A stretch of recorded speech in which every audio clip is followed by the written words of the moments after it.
रहस्य शो में हजारों बरसों से धर्म ग्रंथों, पौराणिक कहानियों और लोक मान्यताओं के रहस्यों को परखा जाता है। हमारा मकसद न तो धार्मिक भावनाओं को ठेस पहुंचाना है और न समाज में अंधविश्वास फैलाना। रहस्य की पड़ताल तार्किक और वैज्ञानिक कसौटी पर की जाती है।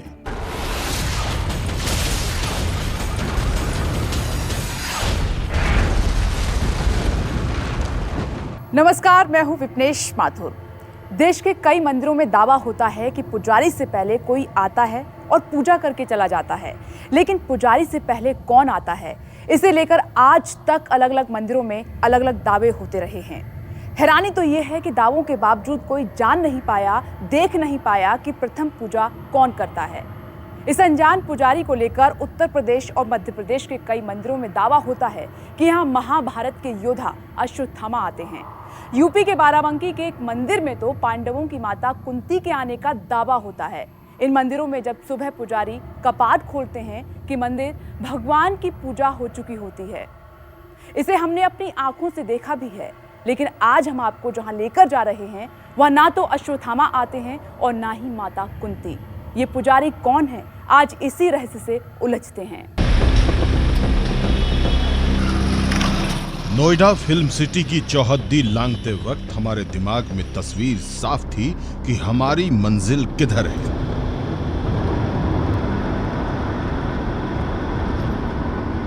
हमारे दिमाग में वो कहानी भी एकदम साफ थी जिसमें प्रथम पुजारी की मौजूदगी का पुख्ता दावा होता है।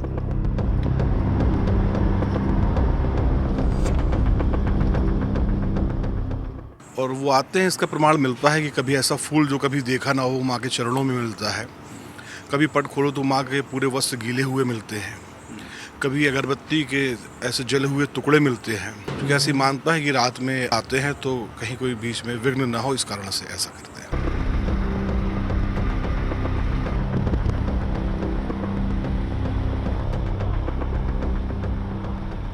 ऐसे ही दावे का सिरा पकड़ने के लिए हमारी सवारी पहले दिल्ली को आगरा से जोड़ने वाले यमुना एक्सप्रेस वे पर दौड़ती है और जब करीब 200 किलोमीटर का सफर पूरा होता है तो आगरा से हम चंबल के बीहड़ों की तरफ मुड़ जाते हैं। हमें मध्य प्रदेश के उत्तर पूर्वी कोने की तरफ जाना है। उसी कोने से देश के कोने कोने तक ये कहानी जिंदा है कि एक मध्यकालीन योद्धा पिछले 800 वर्षों से जिंदा है। वो एक मंदिर में रोजाना आते हैं और पूजा करके चले जाते हैं। आते हैं, इससे तो ना ही कोई टाल सकता, ना ही कोई अविश्वसनीय कह सकता। आखिर एक मध्यकालीन योद्धा 800 वर्षों से कैसे जिंदा है? फिर ये कैसा दावा है कि जब वो माता की प्रथम पूजा के लिए आते हैं तो मंदिर के आसपास मौजूद लोगों को तरह तरह की आवाज सुनाई देती है। जो है माई का वहाँ रहता है, वहाँ दरबार होता है और कभी कभी झींके बजते हैं, कभी कोई बातें होती हैं जो बातें कभी समझ में नहीं आती हैं और कभी कभी झींके बजने लगते हैं। ये दावा इतना पुख्ता है कि हमें चैलेंज किया जाता है कि वो 6 बंद तालों के बावजूद आएगा और पूजा करके चला जाएगा। हमें ये भी चैलेंज मिला कि हम वहां आएं और खुद अपनी आंखों से चमत्कार देखें। माँ शारदा के इस चमत्कार को आपके न्यूज़ 24 के माध्यम से माँ शारदा के भक्तों को आज ये सभी को दर्शन प्राप्त होंगे कि इसी चैलेंज का सिरा पकड़ने के लिए न्यूज़ 24 की टीम दिल्ली से कानपुर और फिर उत्तर प्रदेश के बांदा की तरफ मुड़ जाती है। लेकिन हमारी असल मंजिल मध्य प्रदेश का सतना है और वहां हमें मैहर के शारदा माता मंदिर में जाना है। यह शारदा शक्तिपीठ है, यानी देश के 52 शक्ति पीठों में एक। मैहर के शारदा शक्ति पीठ के बारे में दावा होता है कि यहाँ सबसे पहले पूजा आल्हा करते हैं। जी आला जी यहाँ आते हैं सुबह 4 बजे आकर के माता जी की सेवा करते हैं और प्रतिदिन जसवंत का फूल भी चढ़ा मिलता है, बतलाते हैं।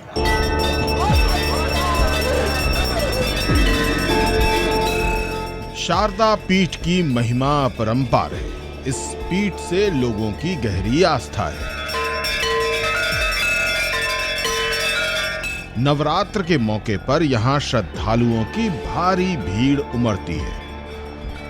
न्यूज़ 24 की टीम शारदा माता मंदिर में आज भी आल्हा के आने और सबसे पहले सुबह सुबह पूजा करके चले जाने के रहस्य को देखने और समझने के लिए महर पहुंचने वाली है। हमारे सामने पहला सवाल तो है कि आल्हा कौन है। रहस्य शो के दर्शकों की जानकारी के लिए बता दें कि आल्हा और उदल 12वीं सदी में मध्यकाल के योद्धा थे। ये बुंदेलखंड के महोबा के परमल राजा के सेनापति थे। ऐसा माना जाता है कि कालिंजर के राजा के दरबारी कवि जगनिक ने आल्हा खंड नाम का एक काव्य रचा, जिसमें आल्हा और उदल की वीर गाथा का वर्णन है। इस ग्रंथ में 2 वीरों की 52 लड़ाइयों का रोमांचकारी वर्णन है।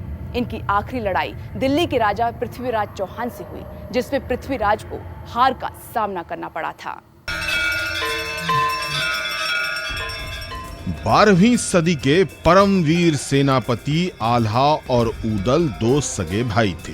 दोनों भाइयों की मां शारदा में गहरी आस्था थी।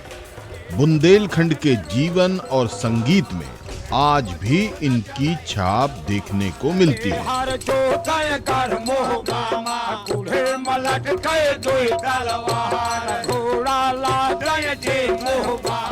मध्यकालीन भारत का एक ऐसा योद्धा जो अमर है, जिसके बारे में कहा जाता है कि वो आज भी मंदिरों में दिखते हैं, जिनके बारे में ये भी मान्यता है कि वो कहीं भी किसी को दर्शन दे देते हैं। कोई कहता है कि वो 70 फीट के हैं, तो कोई कहता है कि कहीं भी उन्हें बचपन में बच्चे के रूप में देखा गया है। तो अलग अलग रूप में आल्हा लोगों को, खासकर बुंदेलखंड में लोगों को नज़र भी आते हैं। लेकिन माँ शारदा के मंदिर के अंदर आल्हा जिस रूप में नज़र आते हैं वो शायद किसी को प्रदर्शित तो नहीं होता, लेकिन उनकी उपस्थिति यहाँ पर लोगों को ज़रूर दिखती है। बताते हैं कि आल्हा और उदल विशाल कदकाठी के मालिक थे, इसलिए मैहर में कदम रखते ही सबसे पहले हम आल्हा से जुड़ी जगहों को देखते हैं। हम उस अखाड़े की तरफ जाते हैं जिसके बारे में कहा जाता है कि आल्हा और उदल यहाँ पहलवानी करते थे। जहाँ पर मैं खड़ा हूँ वो जगह है आल्हा उदल के अखाड़े की। यह अखाड़ा आप देखेंगे तो पूरा गोल है। यहाँ आसपास का जो पत्थर है वो पूरा पथरीला इलाका है, अगर आप देखेंगे। और ये वो जगह है जहाँ पथरीले इलाके में पूरी समतल जगह है, और ये करीब 800-900 साल से जगह ऐसे ही है। ये जो है ये पूरा का पूरा अखाड़ा है। मल्ल युद्ध के लिए वो यहाँ आते थे, शस्त्र विद्या का प्रशिक्षण लेते थे, अपने साथियों को प्रशिक्षित करते थे। और इसके साथ साथ जो तात्कालिक जो राजपूती काल माना जाता है, जो 8वीं शताब्दी से लेकर 12वीं शताब्दी तक, उसके जो गण्यमान महान व्यक्ति हुए उनमें से ये आल्हा उदल एक माने जाते हैं। दिल्ली के राजा पृथ्वीराज चौहान से युद्ध के दौरान उदल की मौत हो गई। इसके बाद आल्हा ने पृथ्वीराज चौहान को युद्ध में हराया और मारना चाहा, लेकिन तभी गुरु गोरखनाथ के कारण आल्हा ने पृथ्वीराज चौहान को जीवन दान दे दिया। इस युद्ध के बाद आल्हा ने जीवन से संन्यास लेकर खुद को मां शारदा के चरणों में समर्पित कर दिया। इसके बाद आल्हा का क्या हुआ, इसे आज तक कोई नहीं जान पाया है।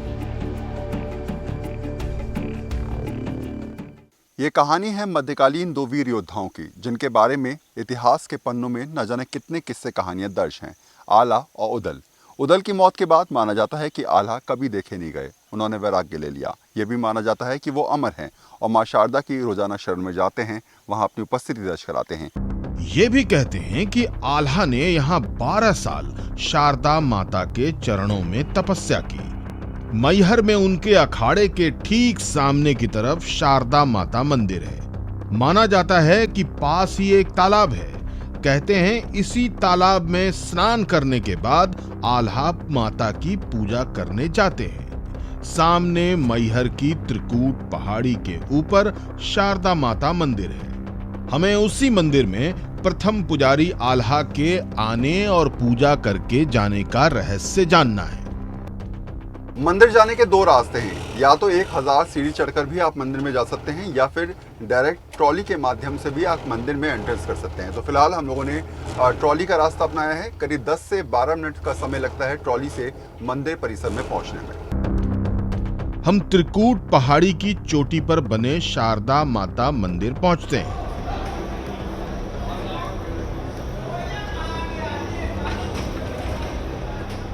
कहते हैं कि आल्हा माता को शारदा माई कहते थे, इसलिए यहाँ मौजूद देवी को शारदा माई कहते हैं। शारदा देवी मंदिर सिद्धपीठों में से एक है और मान्यता यहाँ पर ये मानी जाती है कि यहाँ पर माता सती का कंठ और उनका हार गिरा था, इसलिए लोग इन्हें मेहर देवी और साथ साथ माँ सरस्वती का अवतार भी मानते हैं। दरअसल ये माँ का हार है जिसे जोड़कर मैहर बना। मान्यता के मुताबिक देवी सती के गले का हार और कंठ मैहर में गिरा, इसलिए ये मैहर में सरस्वती के रूप में विराजमान है। इसलिए मैहर भारतीय संगीत का भी सुप्रसिद्ध घराना है। मैहर संगीत के साधकों की भी कर्मस्थली है।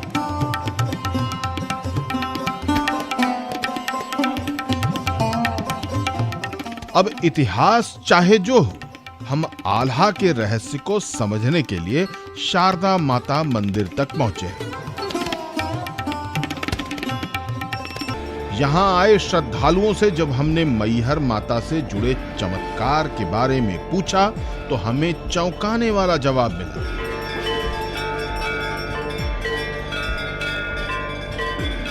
प्रातःकालीन जो पूजा है, जब भी पट यहाँ खुलते हैं तो यहाँ बिल्कुल तुरंत ताजे ऐसे फूल यहाँ दिखाई देते हैं। अब ये उसका माता का जो सत है उसको अपन नकार तो सकते नहीं है। और आल्हा जी भी ऐसा है, हिंदू परंपरा में उनको एक बहुत बड़ा योद्धा माना गया है और एक बहुत बड़े भक्त माने गए देवी के। तो हो सकता है दुनिया में क्या चीज़ नहीं है जो असंभव हो। इस मंदिर में रात दिन गुजारने वाले पुजारी भी माता के भक्तों की तरह दावा करते हैं कि आज भी यहाँ आल्हा आते हैं और सबसे पहले पूजा करते हैं। हमारी माँ प्रसन्न होके न जाने क्या चीज़ प्रदान कर दे, और जो चीज़ प्रदान की हम उसके पात्र रहे हों, सुपात्र रहे हों, हमने वो चीज़ प्राप्त किया है। हमारे आल्हा आज भी माँ शारदा के पास किसी न किसी रूप में आ रहे हैं। अब हमारे सामने सवाल था कि ऐसे दावों पर कैसे यकीन किया जाए, इसलिए हमने फैसला किया कि हम रात और सुबह मैहर के शारदा माता मंदिर की एक एक चीज और प्रक्रिया को परखेंगे और जानने की कोशिश करेंगे कि आल्हा के प्रथम पूजा करने का राज क्या है। श्रद्धालुओं में शारदा माता की गहरी आस्था की बात तो ठीक है, लेकिन हमारी दिलचस्पी आल्हा के रहस्यों को समझने की है, उसे देखने की है। ऐसा कहा जाता है कि परम भक्त आल्हा को मां शारदा का आशीर्वाद प्राप्त था। लोक कथाओं में प्रचलित है कि जब आल्हा ने दिल्ली के राजा पृथ्वीराज चौहान को हरा दिया, उसी समय गुरु गोरखनाथ के आदेश पर उन्होंने पृथ्वीराज चौहान को जीवन दान दिया। फिर माता के आदेश के मुताबिक आल्हा ने अपने हथियार की नोक टेढ़ी कर दी और माता शारदा के चरणों में समर्पित कर दी। कहते हैं कि इसके बाद आल्हा ने कभी युद्ध नहीं किया। आज भी आल्हा के हथियार की टेढ़ी नोक को कोई सीधा नहीं कर पाया है। मैहर के शारदा माता मंदिर का इतिहास और भूगोल समझने के बाद अब बारी थी उस रहस्य को समझने की जिसमें कहा जाता है कि रोज सुबह कपाट खुलने से पहले, पुजारी के आने से पहले आल्हा आते हैं और बंद दरवाजों और उस पर लगे 6 तालों के बावजूद पूजा करके चले जाते हैं। दिल्ली से करीब 1.5 दिन का सफ़र तय करके माँ शारदा देवी मंदिर हम लोग आ चुके हैं। बहुत सारी बातें ऐसी हैं जो हमारे दिमाग में लगातार चल रही हैं। कई सारे सवाल हैं जिनके जवाबों को हमें ढूंढना भी है।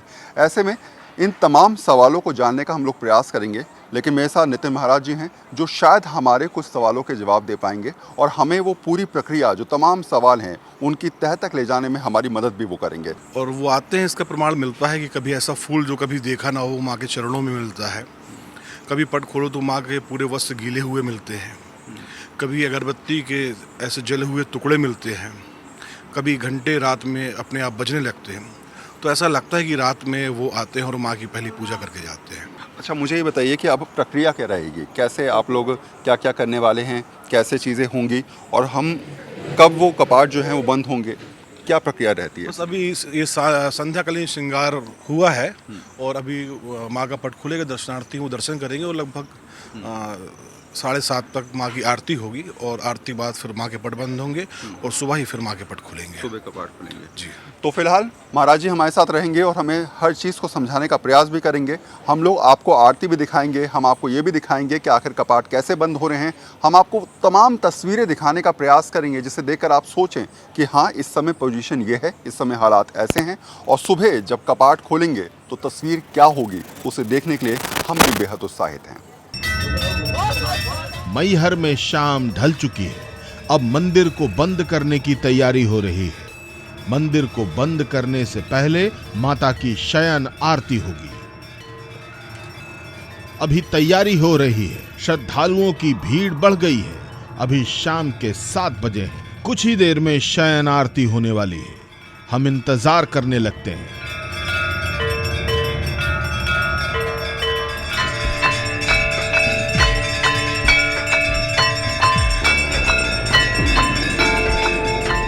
इसके बाद पुजारी नितिन महाराज के साथ हम मंदिर में प्रवेश करते हैं। कुछ ही देर के बाद शयन आरती शुरू हो जाती है।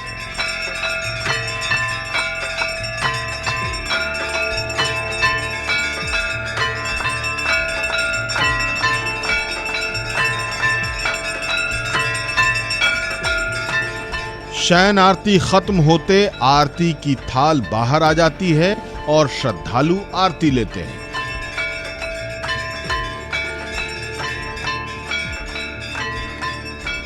आधे घंटे बाद मंदिर में वो प्रक्रिया शुरू होती है जिसमें माता के रात्रि विश्राम से पहले श्रृंगार किया जाता है। फिर माता के रात्रि विश्राम के लिए बिस्तर लगाया जाता है, तकिया और चादर बिछाए जाते हैं।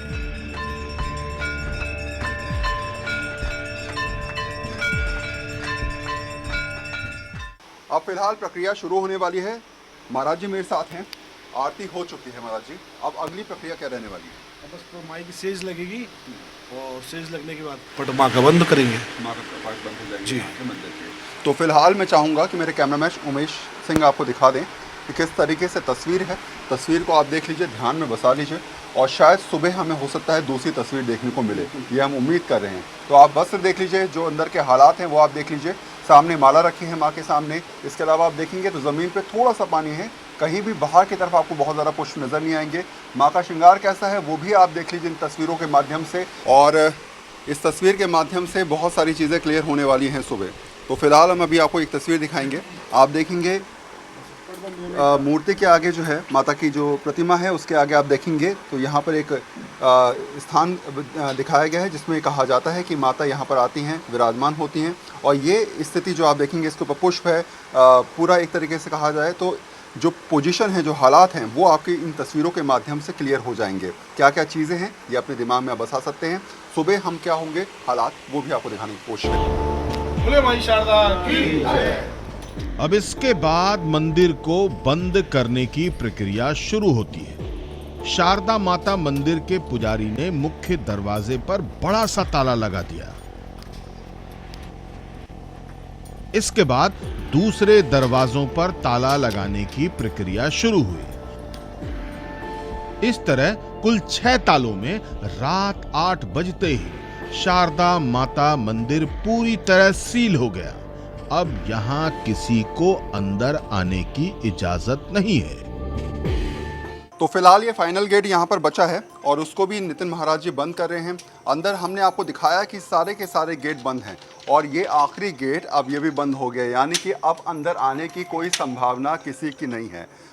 ये पूरा मंदिर परिसर थोड़ी देर में खाली हो जाएगा। हम आखिरी लोग हैं जो यहाँ से निकल रहे हैं। सारे मंदिर की स्थिति क्या है वो भी मैं आपको दिखाऊंगा, लेकिन आपने देखा कि अंदर से लेके बाहर तक हर जगह ताले लग रहे हैं। करीब 5-6 ताले लग चुके हैं और ऐसी परिस्थिति में शायद किसी अंदर आने का कोई मतलब नहीं उठता। महाराज जी अब 6 ताले लगने और फिर किसी के आने की संभावना का मतलब ही नहीं उठता बिल्कुल बिल्कुल है ना। तो ये पूरा परिसर थोड़ी देर में खाली हो जाएगा। हाँ बिल्कुल, आप यहाँ देख सकते हैं, अब कोई भी दर्शनार्थी खाली ही हो गया होगा। खास बात यह है कि ताला बंद होने के बाद मंदिर में किसी को रुकने की इजाजत नहीं है। पुजारी समेत हम भी पहाड़ी से नीचे उतर जाएंगे। रात के समय ऊपर पहाड़ी पर किसी को रुकने की इजाजत नहीं होगी। फिलहाल आपको दिखा रहे हैं कि इस तरीके से मंदिर के कपाट बंद हो चुके हैं। हमारे अलावा इस समय मंदिर परिसर में कोई नहीं है, यानी कि कहा जाए तो पूरा सन्नाटा पसरा हुआ है। केवल मैं और मेरे कैमरामैन उमेश सिंह यहाँ पर इस समय मौजूद हैं। आप देखेंगे तो चारों तरफ यहाँ पर ताले लगे हुए हैं, यानी कि मंदिर के अंदर जाने का कोई भी रास्ता इस समय मौजूद नहीं है। हर तरफ ताले लगे हैं, कोई बाहर का व्यक्ति अंदर नहीं आ सकता। इसलिए अगर कहा जाए तो जो बातें कही जाती हैं उसकी सत्यता सुबह पता चलेगी। करीब 3:30 बजे यहाँ पर महाराज जी आएंगे, 4 बजे करीब कपाट खुलेंगे, उनके साथ हम भी होंगे और आपको तस्वीर दिखाएंगे कि आखिर वो पहली तस्वीर क्या होती है। यहाँ पर रुकने की इजाज़त किसी को नहीं है। कहा जाता है कि इस पूरे परिसर में कोई भी व्यक्ति रात में नहीं रुकता, इसलिए हमको मना किया गया है। प्रशासन के कुछ लोग रुकते हैं, लेकिन मुख्य मंदिर परिसर में किसी को रुकने की आज्ञा नहीं है। रात के समय यहां कोई नहीं आ सकता है। महर के माता शारदा मंदिर में रात ढल चुकी है। रात के 8 बज चुके हैं। 6 तालों के अंदर मंदिर को पूरी तरह से सील किया जा चुका है। अब यहां किसी को रुकने की इजाजत नहीं है। हमारी टीम भी पहाड़ी से नीचे उतर चुकी है। सवाल बस इतना है कि जब हम अगली सुबह 4 बजे माता शारदा के मंदिर में दोबारा आएंगे तो क्या दिखेगा। अगली सुबह 4 बजे कपाट खुलने पर क्या होगा। 6 ताले खुलने के बाद कौन सा चमत्कार दिखेगा।